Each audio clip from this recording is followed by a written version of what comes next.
Hola, muy buenas tardes. ¿Cómo te encuentras? Soy nuevamente la maestra Patricia Juárez Arista y en esta ocasión estamos abordando ya en fondo nuestra unidad número 1. Y bueno, el siguiente tema que tenemos para revisar el día de hoy es las escuelas del pensamiento económico.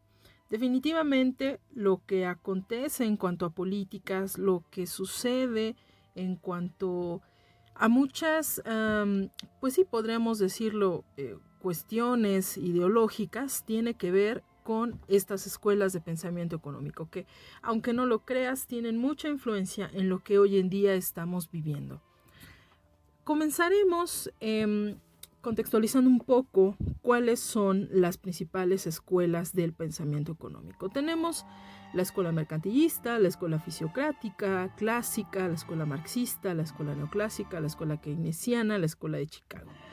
Probablemente sean muchas, pero es necesario que tomes en cuenta lo siguiente.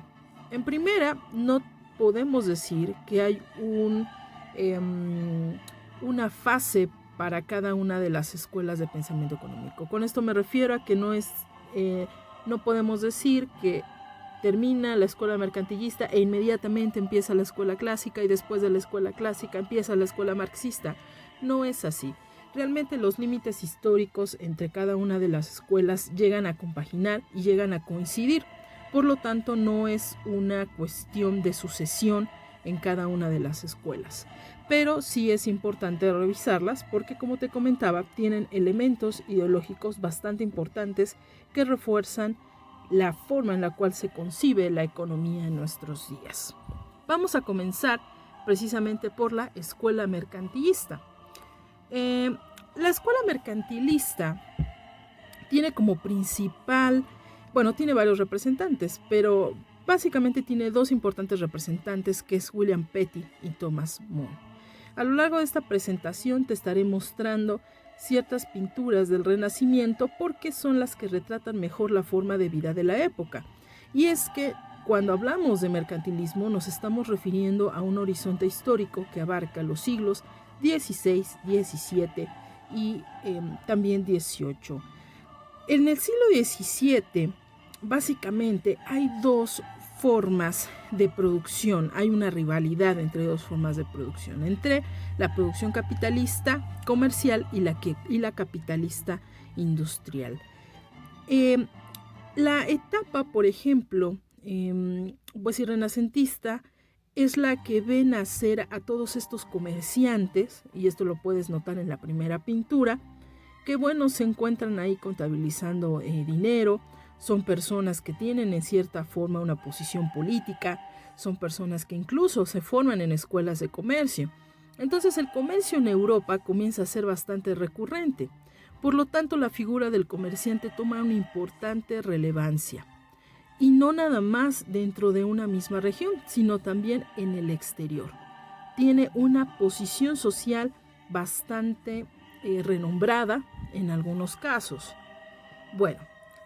La escuela mercantilista, entonces, hay un debate con respecto a igual los límites en los cuales estuvo gestionando esta escuela, pero todos, buena parte de los historiadores coinciden en que son el siglo XVI, XVII y XVIII. Hay una serie de premisas importantes que debes de tomar en cuenta para identificar a esta escuela, la escuela mercantilista, esta escuela de pensamiento. La primera es que el Estado tiene un control estricto sobre la industria y el comercio. ¿Y cómo es posible? Lo que sucede es que el Estado otorga una posición importante de respaldo a los comerciantes. El Estado incentiva ese comercio. Y entonces en la Edad Media no teníamos estados democráticos como los que tenemos actualmente. Las formas de gobierno eran básicamente de un rey o monarquía absolutista. Entonces el gobierno era una pieza fundamental para el comercio. La era mercantilista consideraba que entre una de sus premisas, que los metales y la acumulación de metales preciosos era importante para poder desarrollar una buena economía. ¿Sale? Metales preciosos. Si yo te dijera en este momento si es bueno o no que tú puedas acumular oro, probablemente me dirías que sin duda. Ese oro va a incrementar su valor con el paso del tiempo. Pero imagina que esto lo haga de forma generalizada toda la clase que tiene dinero, que toda la clase acumule oro, que toda la clase acumule metales preciosos. Bueno, va a haber una acumulación de metales en las economías más fuertes. ¿Quiénes se van a ver beneficiadas? Pues estas economías, estos países que están incluso entrando a conquistar el nuevo mundo. Recuerda que en el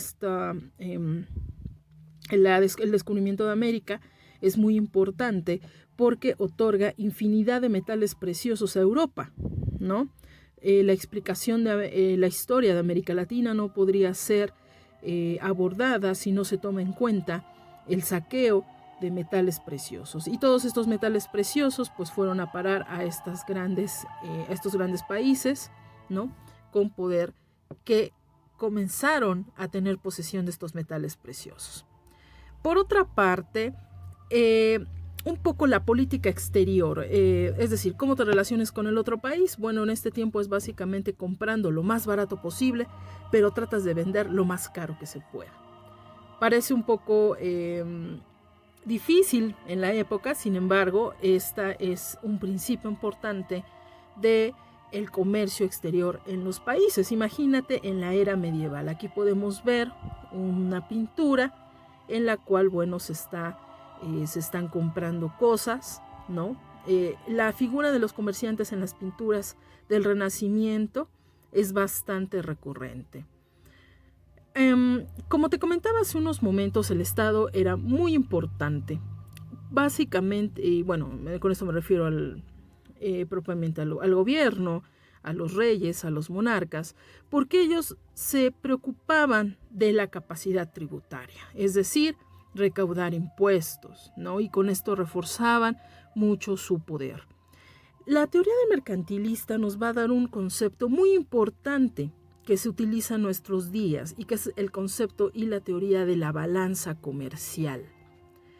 Esto es un concepto que probablemente hayas escuchado en algunos discursos, por ejemplo, por parte de, no sé, ciertas instancias internacionales que miden cuánto nosotros compramos con respecto a lo que vendemos al exterior, es decir, la diferencia entre lo que importamos y lo que exportamos. Y de ahí tenemos un saldo en balanza comercial. Bueno, este concepto es abordado desde la era mercantilista y también ciertos conceptos contables, que son los que corresponden en buena parte a tu área, bueno, pues iniciaron también en la era del mercantilismo propiamente en Inglaterra, que es la buena parte de la cuna de todo este desarrollo, ¿no? En el siglo XVI.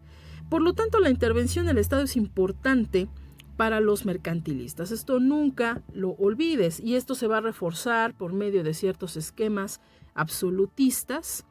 ¿Y por qué? Pues porque estos estados absolutistas lo que hacen es proteger también a su clase comercial y proteger los intereses comerciales. La foto o pintura que tú puedes ver aquí es la pintura del principal representante, bueno, uno de los tantos, pero principales representantes del mercantilismo, que es William Petty. Él nace en 1623, muere en 1662, pero bueno, tiene una formación bastante amplia. No solamente es un representante de la teoría mercantilista, también fue médico, poeta, científico, economista, y tiene indicios de la aplicación incluso de la estadística.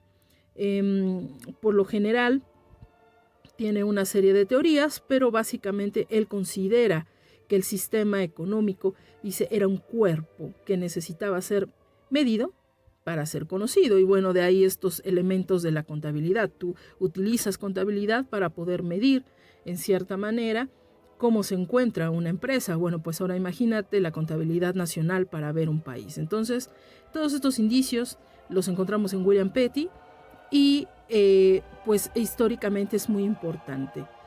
Hay una cuestión también que debemos tomar en cuenta. El pensamiento mercantilista es poco homogéneo. Esto quiere decir que no todos los pensadores del pensamiento mercantilista van a tener la misma posición ideológica. Si bien todos apuntan al comercio y estas cuestiones que ya he mencionado, hay una variedad muy heterogénea entre pensadores. No quiere decir que todos coinciden siempre, ¿ok? Y también el mercantilismo para muchos consiste en una serie de proposiciones teóricas comunes y no precisamente coincide en una doctrina formal. ¿Esto qué quiere decir? Que bueno, en esa época en Europa, imagínate que en los países de Europa, en los países de Italia, de Francia, de Inglaterra, comienza a hablarse sobre todas estas ideas que te comento. Entonces, todas estas ideas no llegan a fundar como tal una doctrina de pensamiento formal, sino que todos coinciden en eso y bueno, con el pasar de los años, históricamente a esto se le denomina mercantilismo, pero no es como tal una doctrina muy, muy, muy formal en la época, sino que es precisamente esto, proposiciones teóricas que son comunes entre ciertos pensadores. Bueno, el mercantilismo, quiero que quede claro que reforzó la alianza de poder entre el monarca y el capitalista comerciante. Es importante que tú ubiques esta época, que es la era del Renacimiento. Probablemente tú la habrás abordado en algún curso de historia por ahí, pero la era del Renacimiento es importante también porque ven a ser también una nueva configuración en las relaciones económicas.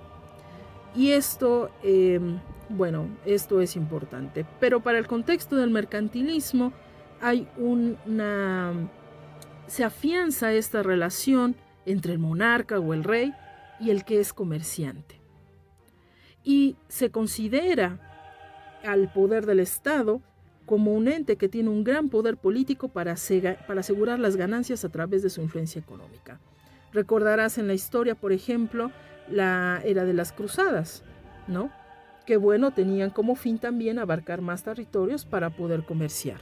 El comercio es fundamental en estas épocas y por lo tanto la forma en la cual un Estado pueda obtener cierto valor a través de esta actividad es importante.